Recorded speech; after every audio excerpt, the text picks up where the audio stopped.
A tale of two governors, one trying to hold on, the other trying to come back. New York's Andrew Cuomo saying he's not going anywhere despite a growing threat of impeachment and a public call from President Biden to resign. And 12 plus years after his own impeachment and after 8 years in prison, Rod Blagojevich is taking his state to court to fight for the chance to run for office again. He joins me live and in studio. And later, the godfather of soul, James Brown, died on Christmas Day 2006. So why did it take 15 years and a state Supreme Court ruling to finally settle his estate? Two of his daughters take us inside the family and legal drama tonight on Banfield.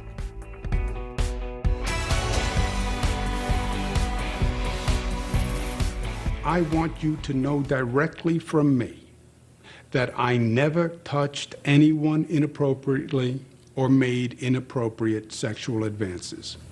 That's New York Governor Andrew Cuomo defending himself by denying pretty much everything he's accused of in a searing report out today from New York's Attorney General. Hello and welcome to Banfield. I'm Adrienne Bankert, in tonight for Ashley. After months of investigation, the AG's office found Cuomo sexually harassed no fewer than 11 women in recent years, most of them current or former state employees. In one case, Cuomo allegedly retaliated against an accuser who went public. Hours later, President Biden publicly called on Cuomo to resign. And the Speaker of the New York State Assembly says the report from that incident indicates that someone being Cuomo is not fit for office. So we welcome our guests for tonight. Beth Fagan is a lawyer who specializes in representing survivors of sexual assault and sexual harassment. Thank you for being with us. And also Lauren Leader is co-founder and CEO of the nonpartisan Women's Leadership Group, All In Together. She's also a city councilwoman in Harrison, New York. Ladies, thank you so much for being here. Beth, I want to start with you. You represented a number of women in the Harvey Weinstein trial, and in New York particularly. This case, a lot of times, I think, to the public, can be coupled with all of the high-profile cases we've seen, but there are distinct differences. Why don't you break those down for us? Yeah, absolutely. So what we see today in the report that was released is that a number of women have come forward that worked directly in Governor Cuomo's office. They had an employment relationship. And so what we see is this kind of daily harassment of words, of touching, that creates a hostile work environment. That is different than rape or the types of things that we see in the Harvey Weinstein case. Absolutely. I mean, obviously, we don't want to minimize the trauma of these women who went through what they say they went through. But again, these are serious charges, especially for such a high-ranking official. Lauren, I know that you and Gretchen Carlson, a famous name in the news, co-authored an op-ed, and that it was important for you to call on your fellow Democrats to be accountable or to call on accountability for people and cases just like this one. Why was that important for you to make a statement about? Right. And we made that statement back in March when the allegations first surfaced against the governor. There are a long list of reasons. First of all, if you are elected to hold high office in this or in any state, you should be held to an exceptionally high standard of behavior. And creating a workplace that is hospitable, positive, and equitable for all is a fundamental, basic obligation of any leader in any position, whether that's in business or in politics. Secondly, in order for the governor to continue to govern effectively, he has to have the confidence of his own party. He has to have a certain kind of moral authority, especially as the lead Democrat in the state, because Democrats are the core principles of Democratic leadership in New York are meant to be inclusion, women's rights, equity, and it's impossible to represent those things if you've been credibly accused by multiple women of harassment, as he has. And, you know, it is the harassment issue. It is also hostile work environment. These are all issues that have been drilled into every New York State employee and, frankly, every employee of almost any institution for years. Everybody understands that this is unacceptable workplace behavior, except apparently Governor Cuomo. Well, I want to address the fact that this could be another case of he said, she said, or they said. And Beth, I know this is very important because you've actually worked with Attorney General Letitia James, and you've worked with her team, rather. And so for them to take this case on and to have an independent investigation, how important is this in making a case against Andrew Cuomo? I think it's so important because it reflects that it's not politicized. Here, the Attorney General's office retained 2 outside law firms who had full reign to do any type of investigation they wanted. And what they did was not just speak to the women or Governor Cuomo, but look at the contemporaneous evidence of the harassment. So, for example, if a woman sent a text message after something happened to a friend and said, "Oh my gosh, you won't believe what just happened to me," they looked at all of that to ensure that this wasn't a case of he said, she said, but that there was contemporaneous, objective evidence that these things occurred. And you mentioned the text message. That is actually part of this case, correct? There was a woman who had text messages from I don't know how far back, and she said, "Oh my gosh, look what happened. I'm sending this to my girlfriend," and it was it damning? Absolutely. There were not only text messages, other women sent emails, and frankly, some of these were witnessed by other people who came forward and corroborated what happened. These were on-the-job events, particularly, for example, someone was part of his protective services, and other policemen or policewomen witnessed this and testified to it. It's interesting because the governor's attorney released a statement. The New York Times actually featured this in one of their articles, repeatedly saying that he is innocent, and not only that, calling out each individual woman's claims and saying this is really what happened. In fact, in one case, the governor's attorney says that the governor actually was accused of using a humidor in his office that he was showing to an employee, and the woman accidentally, or not accidentally, but the woman mistakenly thought that he was making some reference to Monica Lewinsky. And so she took that as a form of harassment when he said, "I've showed a lot of people this particular humidor." So, Lauren, I'm asking you, is there a possibility that in some of these cases there is a lot of miscommunication, and even with a hostile work environment claims that it's possible that there is a hypersensitivity, especially during high pressure, intensely stress-filled jobs like this one? Well, first of all, the statement that was released by the attorney for the governor is dozens of pages long, and it came out just a few hours ago. They clearly had been preparing this well in advance of the report. They were prepared to deny an attack, regardless of what the report said. And they had tried to paint this report as somehow political, which I think is ridiculous. The Attorney General of the state of New York did absolutely everything possible to create a fair process, frankly, a more fair and comprehensive process than the vast majority of harassment victims ever get the benefit of, or frankly, those who have been accused. In most cases, they're subject to forced arbitration in a secret environment and adjudicated by a company that has something to gain. So, you know, the fact is that the governor was unwilling to take personal responsibility for any of this. He has used every excuse in the book to try to cover up his appalling behavior. There is a reason why everyone in New York politics of holding significant office up to the president of the United States of his own party has now called on him to resign. This was credible. It has now been well documented. It is virtually irrefutable. And whether or not the governor wants to acknowledge his own behavior, the rest of the world has. And at some point, he's going to need to catch up to the fact that he's wrong. He's just wrong. And there are very few friends on his side at this point who think that's not the case. Well, you know, you mentioned friends. His friends are like, you know, the Speaker of the House. Nancy Pelosi is one of his friends, and she's calling on him to step down. Let's listen. I want to listen to a soundbite from the Attorney General herself speaking about this. Can we play that, guys? These interviews and pieces of evidence reveal a deeply disturbing yet clear picture. Governor Cuomo sexually harassed current and former state employees in violation of both federal and state laws. This investigation has revealed conduct that corrodes the very fabric and character of our state government and shines light on injustice that can be present at the highest levels of government. And again, this was based on the findings of an independent investigation. Lauren, I have to call on you again to ask what your take is. Obviously, Democrats in New York are looking at this. They are the sole body responsible for impeachment if it indeed goes to that level. Do you think, let's just call it a long shot, by some means, you know, he's found that he's not guilty? Okay, we're just going to imagine. Would it be possible for Democrats to say, okay, we stand behind you again, or has the trust been completely broken? I mean, either way, is it already too far, too much too far? for the governor? I think so. I mean, you've got the Speaker of the New York State Senate, who's very powerful, Andrew Stewart-Cousins, as well as Carl Hastie, the Speaker of the Legislature, who have both said that he needs to go.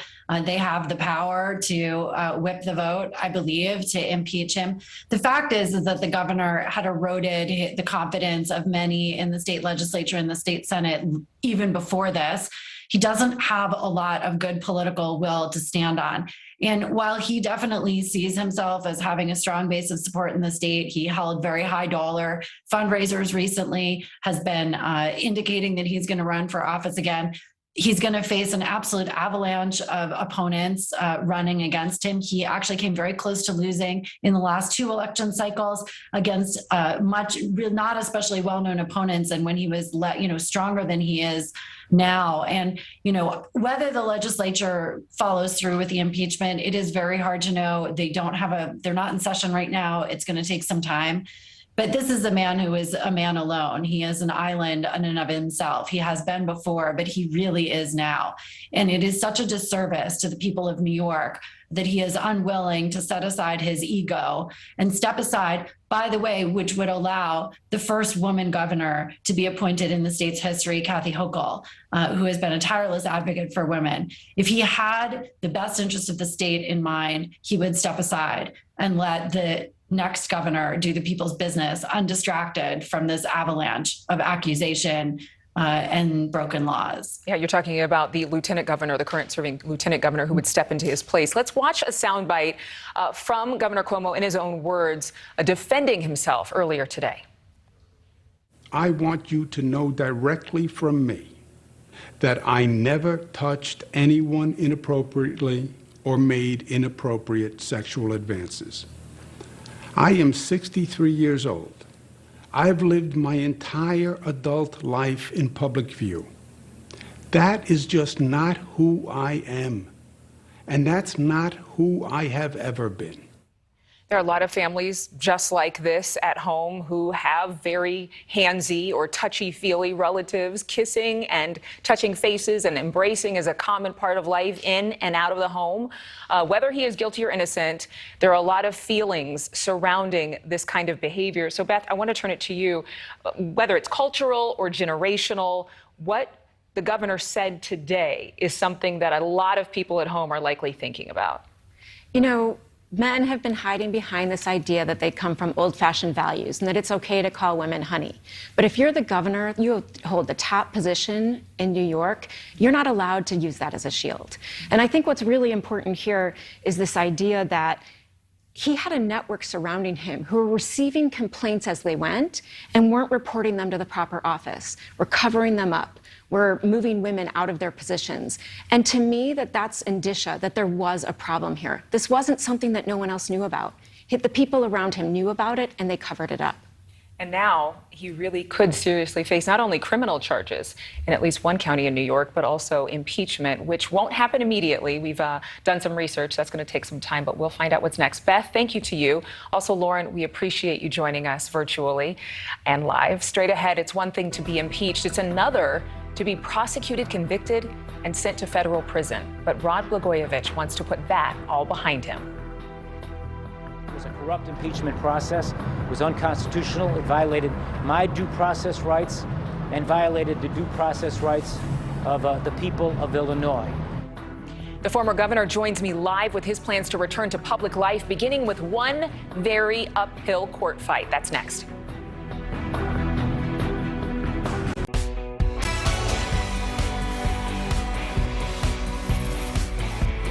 Welcome back. Former Illinois Governor Rod Blagojevich got his life back a year and a half ago when President Trump, generally no friend of blue state Democratic governors, commuted his prison term for corruption that included trying to sell Barack Obama's former Senate seat. Now, Blagojevich wants his career back. This week, he announced a long-shot federal lawsuit that seeks to throw out the unanimous votes of the Illinois Senate that ousted him in 2009 and barred him from future public service in the state of Illinois. Rod Blagojevich joins us right now, live in studio. Thank you so much for being here with us. Thanks, Adrian. Nice to be here. Yeah, nice to see you. And, really, I got to ask you about Governor Cuomo's situation, because while the cases are completely different circumstances, you know what it's like to be accused and defend yourself. So put us in Cuomo's shoes and in his headspace. What is he doing right now?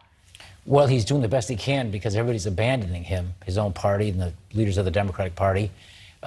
They've pretty much tested the political winds, and they've sensed that he's in very serious trouble, and they don't want to get anywhere near any of that. And so therefore, they're all urging him to quit and to resign. It's a very lonely place to be. The allegations are very serious. They sure do look like they're truthful. And yet, he's entitled to due process and a presumption of innocence. He's denied these allegations. And so there should be some sort of a process that looks into whether or not those allegations are true or not. But I would say politically, he's in a whole bunch of trouble. Yeah, I'm glad you edited yourself there, because it looked like you wanted to use a different word. But considering that he is in that lonely place, and you've been in that lonely place as well, when you knew that everybody, it seemed, in the world found you guilty, you were still maintaining your innocence. So for Cuomo, again, I'm asking you to kind of give us that perspective as somebody at that high rank of governorship, and say, okay, I'm going to defend myself to the death. I'm going to go another round. I'm going to do this till I have to quit. Is that the headspace that you think he is in? Well, here's the question for him, and he knows the truth. He knows whether or not he did those things that way or whether it's not true. Now, he's saying it's not.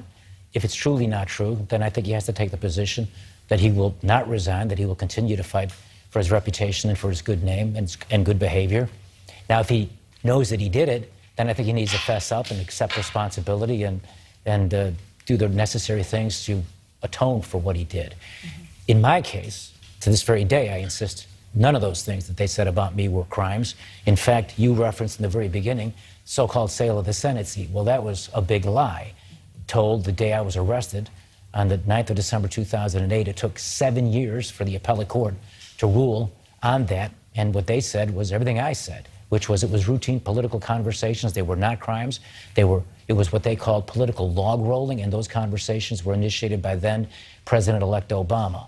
And I learned a lot of hard lessons about how corrupt federal prosecutors can be and how broken the system is. And in the case of my impeachment, my case to move forward and take away the disqualifying provision in the law that was passed against me is predicated on the fact that the big lie is what set in motion that political chain of events that was foreseeable, that led to the rush to judgment.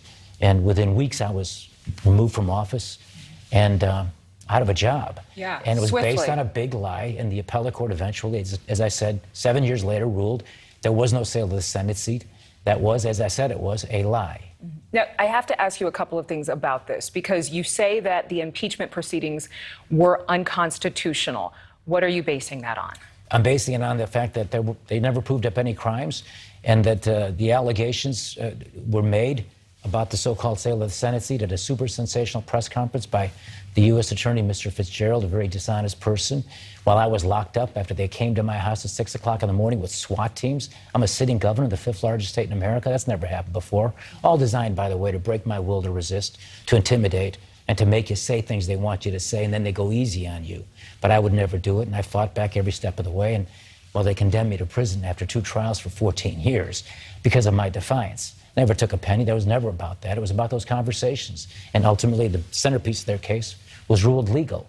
But to answer your question, my case, in terms of being able to try to run again, and I'm not seeking necessarily to run for any office. That's not what this is about. You haven't decided that you actually want to seek elected office. You just want to remove any roadblocks. Yeah, and I want to begin the process, which is it's been a process that's been ongoing, of clearing my name and exposing the truth. That was a corrupt political hit job by a corrupt U.S. attorney. But why? Why was it a hit job? Why were you such a target? I also think the Democratic House Speaker, Mike Madigan, was part of this. I think he was working with the FBI agents, and I know that he orchestrated the impeachment process after I was arrested and the big lie was told. And that, too, is part of why I'm trying to undo what they did. Now, I'll never become the governor again that way if I'm successful in court, but I would like to, again, as I say, eliminate that disqualification provision that says I can't run for any state or local public office. Adrian, I can legally run for a seat in the United States Congress, but I can't run for a seat in the Cook County Board of Tax Appeals. I can run for president of the United States, but I can't run for local alderman here in Chicago. I'm not interested in running it for any of them necessarily, but the idea that it's sort of upside down that way, predicated on a big lie, this is what I'm fighting. And the larger issue is this. It's the weaponization and the politicization of the prosecutors and of the impeachment process. And it doesn't matter whether they do it to a Republican president or a Democrat governor. This kind of thing will steal from the people our right to choose our own leaders in free, fair, and honest elections. If the people want to vote against me, they ought to have a right to vote against me. And that's part of what my lawsuit's about. It's not about necessarily running for any particular office. It's about giving the right and the choice to the people, not a bunch of politicians. One more time. I only have time for one more question in this segment. Sure. But during your sentencing, the judge actually said that he gave you a lighter sentence because you announced or gave some type of, you were emotional and you said, I was the governor, I should have known better. At least this is what I've seen reported from those court proceedings. Is that true? Were you admitting some responsibility in this case? Well, when you say emotional, I was stoic. I never whimpered or cried or, got down on my knees or begged him for anything. But you did apologize. Well, I apologized for misjudgments along the way. I acknowledge the fact that all those things I said on those tapes were in fact things I said. But I also pointed out very clearly, I believed every bit of those things were on the right side of the line. And again, as I said, the appellate court vindicated me on the centerpiece of their case, the so-called sale of the Senate seat. That big lie to this day still sticks to me. I can't get rid of that. Winston Churchill said, a lie travels halfway around the world before the truth has a chance to put its pants on. And my pants right now are still about where my knees are. I'm still trying to clear my name on that big lie, and the court vindicated me. But yet people think, and you do, and your producers think, that that's still legitimate, and it wasn't. And that's what this impeachment was about. Well, I think that what we think is what we've seen in terms of the record. And this is what you were convicted of initially. And you, as you've mentioned and made very clear, the U.S. Appeals Court actually voided most of the charges against you that Illinois brought against you, correct? The centerpiece of the case, the so-called sale of the Senate seat, the thing that I'm known for, was never a crime. And that happened in July of 2015, after I'd already spent something like 3-4 years in prison. I was in the prison library, leafing through the Almanac one time, and I came across a photograph of me. I was looking to see how many gold records Elvis sold, and there I flipped on a photo of me, and it was about this. And it's this big photo, and it was 2013 Almanac, and it's talking about the year before, and how I was sentenced to prison for 14 years for selling Obama's Senate seat. And again, that was never true, and the court vindicated me.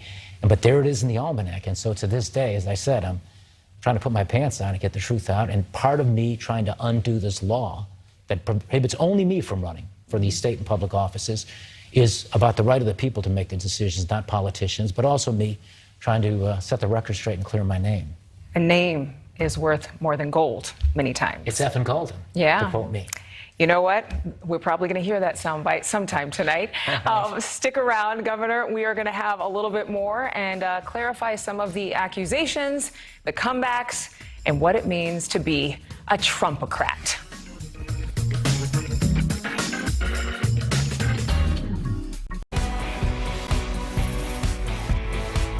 Welcome back. My guest here in studio is former Illinois Governor Rod Blagojevich, the first and so far only Illinois governor to be impeached and removed from office. That removal and ban on holding future office is the subject of his brand new federal lawsuit. So you're suing the state of Illinois. You made that announcement this week. Why? Why do you want to sue them when you don't even have a public office that you're really seeking?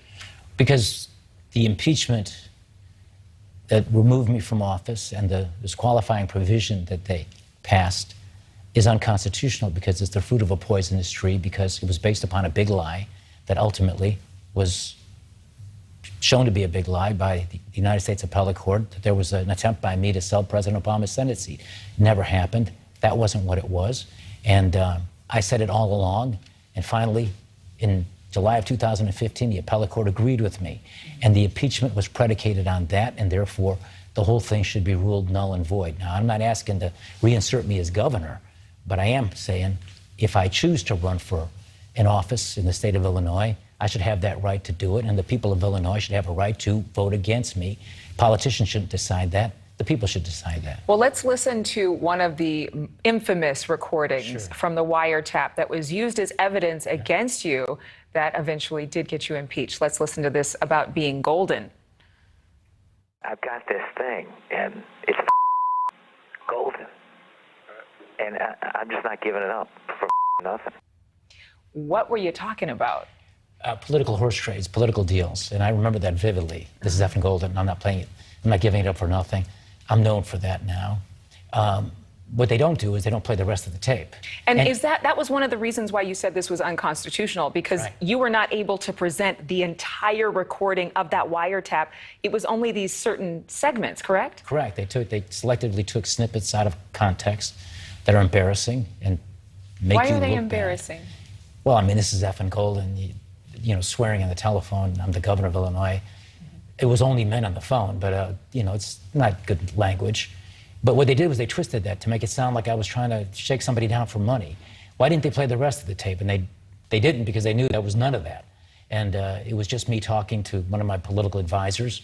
I just finished running 7.5, 8 miles that day. I remember it was on like 1:30 in the afternoon. It was a Wednesday, the very day after the presidential election. President Obama sent an emissary to me to talk about making political deals for the candidate that he wanted for the United States Senate. And I said, should I just give him whoever he wants, or should we make a political deal?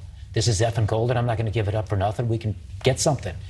That had to be legal, of course. That it was routine kind of stuff that happens in politics. It's what they call horse trading, log rolling. And Negotiating. yes, and you know, the president says, I'd like you to do X, and a congressman says, I would like some money for my congressional district.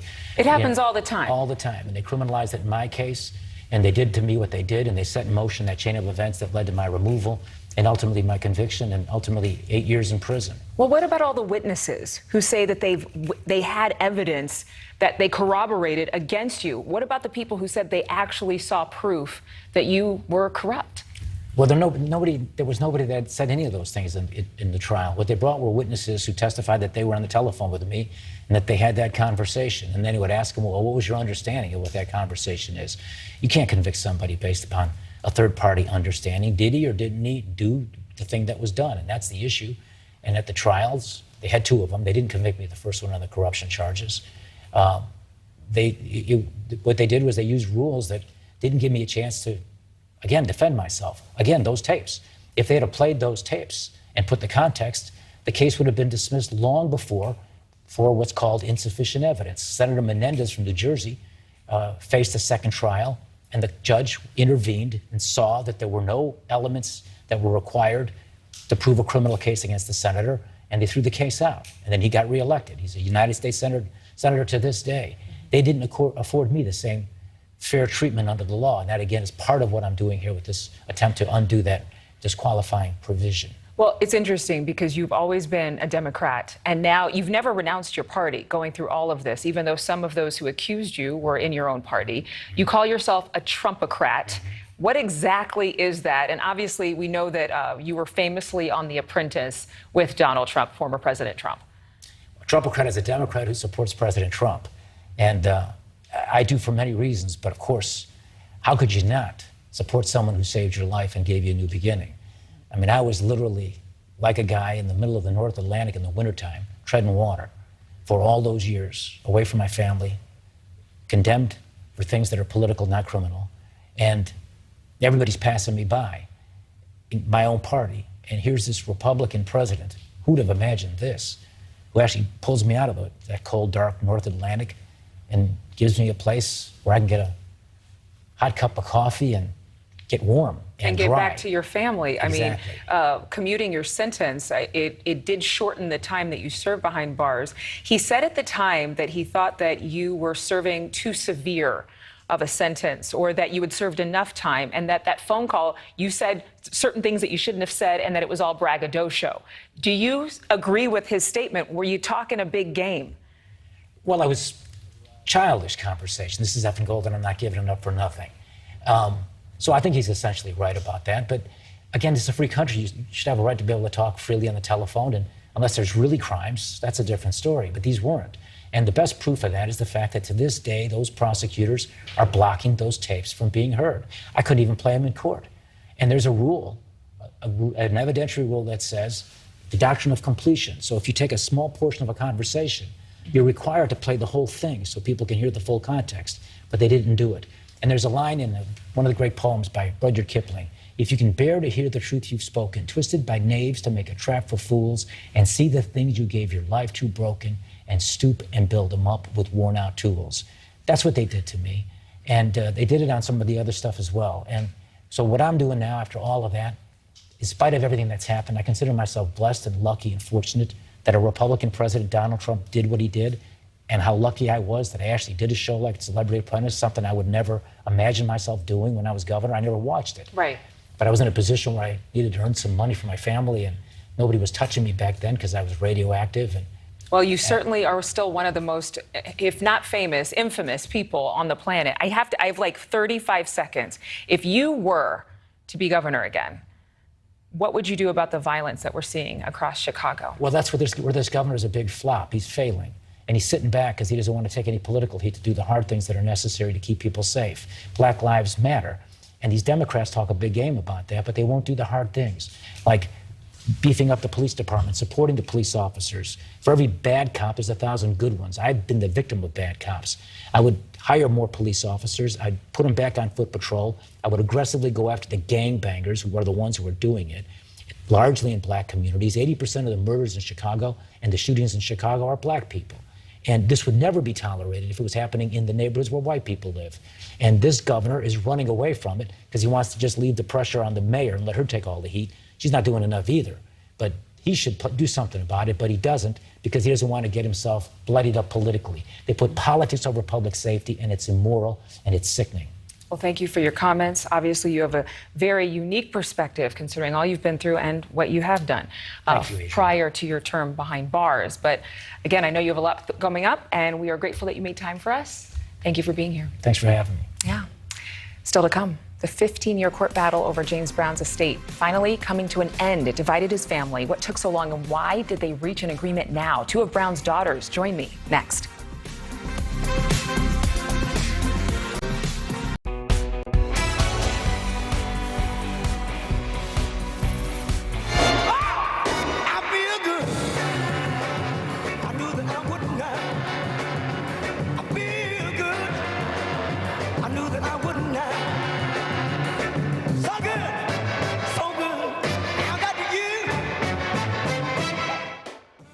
How can you not be happy after listening to that song? We feel good. Even my stage director bobbing his head along to the music right there. That's one of James Brown's iconic performances on The Ed Sullivan Show, the very definition of a music legend, the godfather of soul himself, and my own mother's favorite singer as a teenager. Now, his family can feel good, too, about finally settling his estate, a court battle that took nearly 15 years to decide.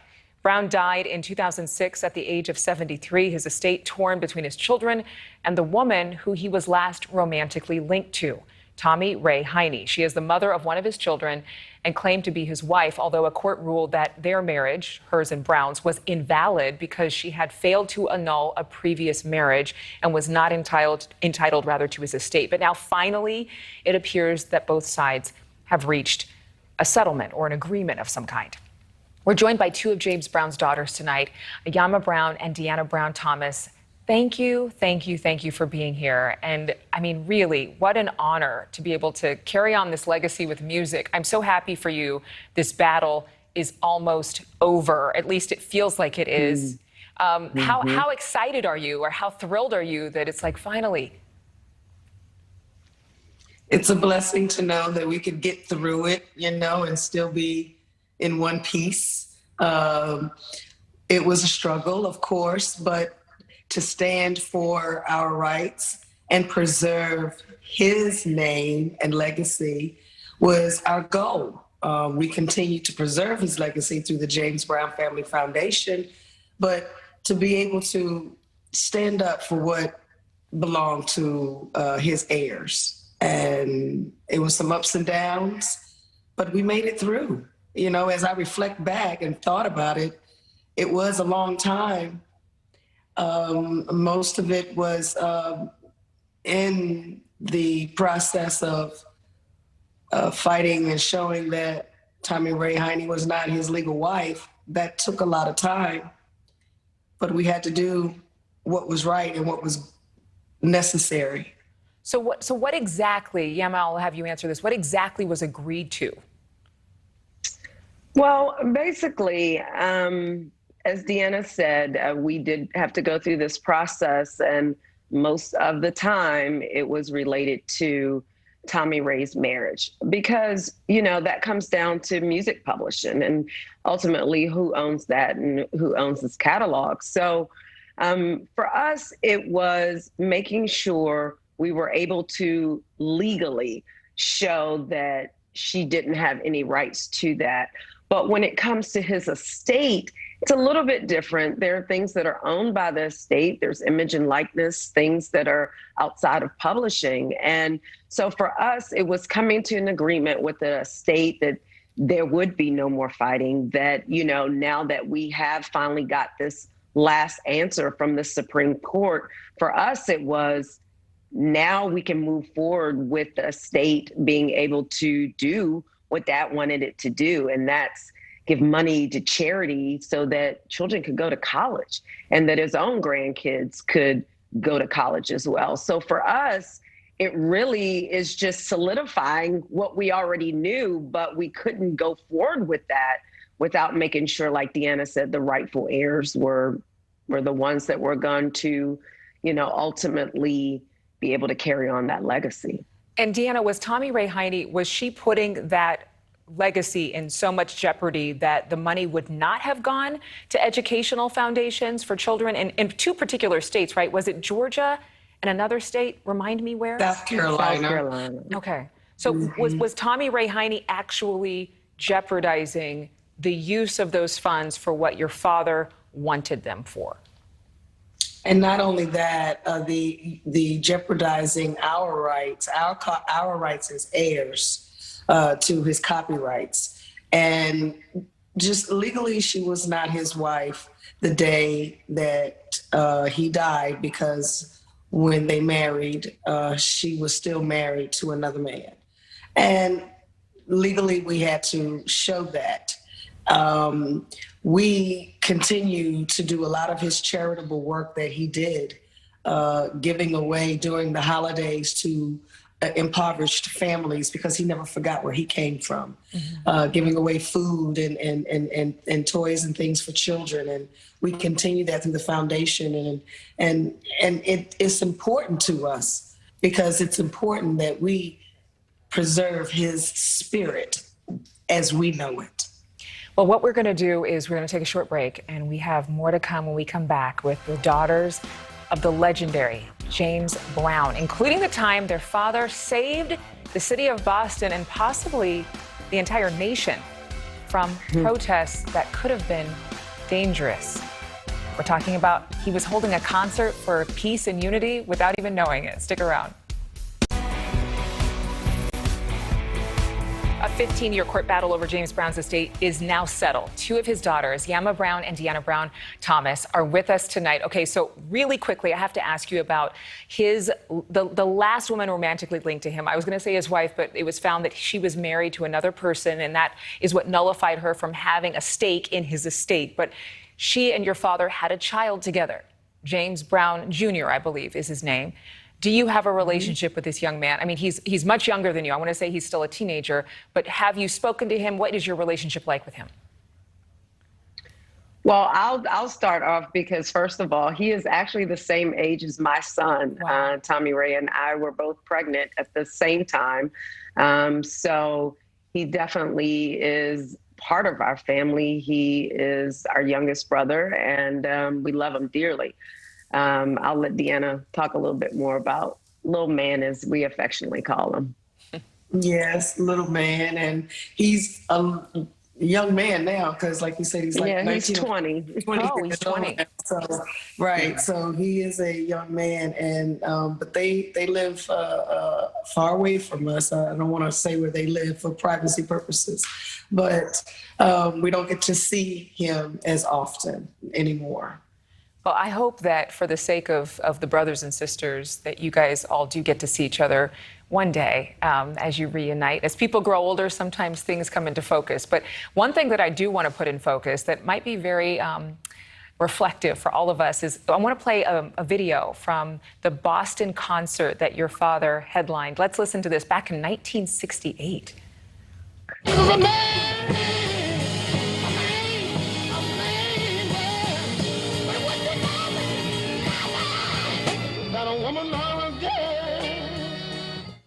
That was the night after Martin Luther King Jr. was killed.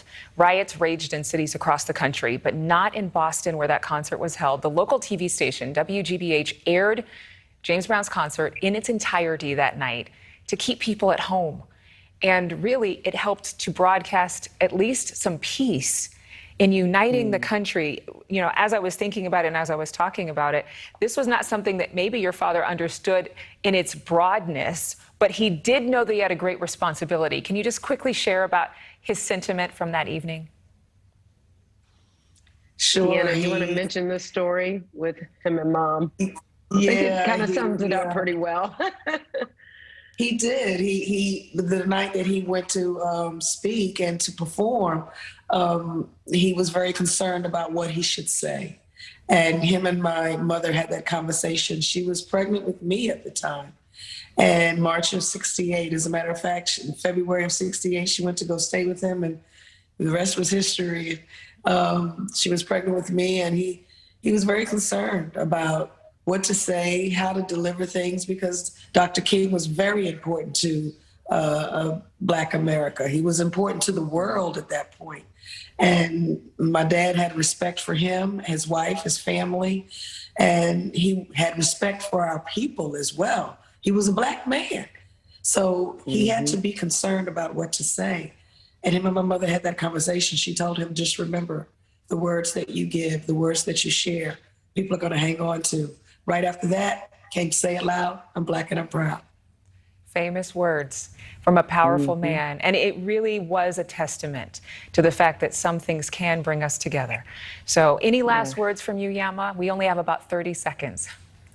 I just want to say that thank you very much for letting us come on here and really speak a little bit about this. But ultimately, we are just very, very thankful that all of this has been settled and we can get on to Dad's business at hand. Thank you so much. You're very welcome. He was a unique man, by many accounts, a complicated man, but he definitely has a legacy that will continue to live on. Yama Brown and Deanna Brown Thomas, thank you so much. And my thanks to all of you for joining us. We have got so much to talk about every single night this week. Again, let's go out with some James Brown music because it's appropriate. We're going to have more news tomorrow. Yeah, I was literally dancing before you guys came on, but we're going to have more news tomorrow night live at 10 p.m. Eastern. We want you to join us then, and maybe we'll be dancing again. We'll see. We should. Stay happy, y'all.